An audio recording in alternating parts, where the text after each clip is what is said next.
një motër pyet dhe thot, a pranohet namazi i femrës e cila i ka thonjtë të rritura dhe të lyera?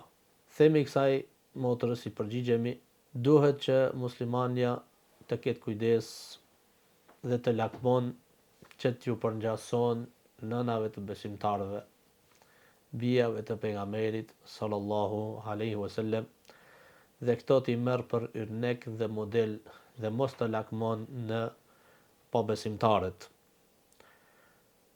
Rritja e thonjve është ndaluar në fen tonë.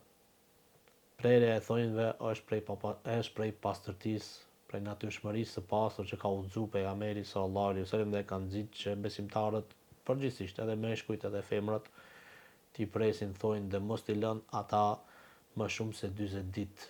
Nëse i lënë më shumë se 40 ditë, bëjnë gjuna. A i pranohet namazi me thonjtë të zgjatura dhe të paprera? Themi se namazi i pranohet.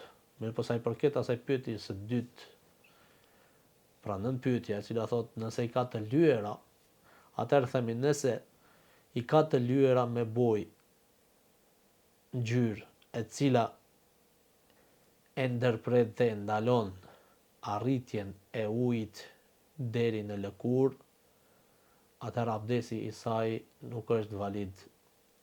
Dhe kur është valid dhe nuk është i sakt abdesi i saj, atëherë automatikisht nuk është i sakt edhe namazi i saj, për shkak se abdesi, siç tha pejgamberi sallallahu alaihi wasallam, na ka informuar se abdesi është çelësi i namazit. Nëse s'ke abdes, s'ke namaz. Atëherë ajo duhet që ti pastron thojt e saj, të merr abdes e pastaj të fal namazin.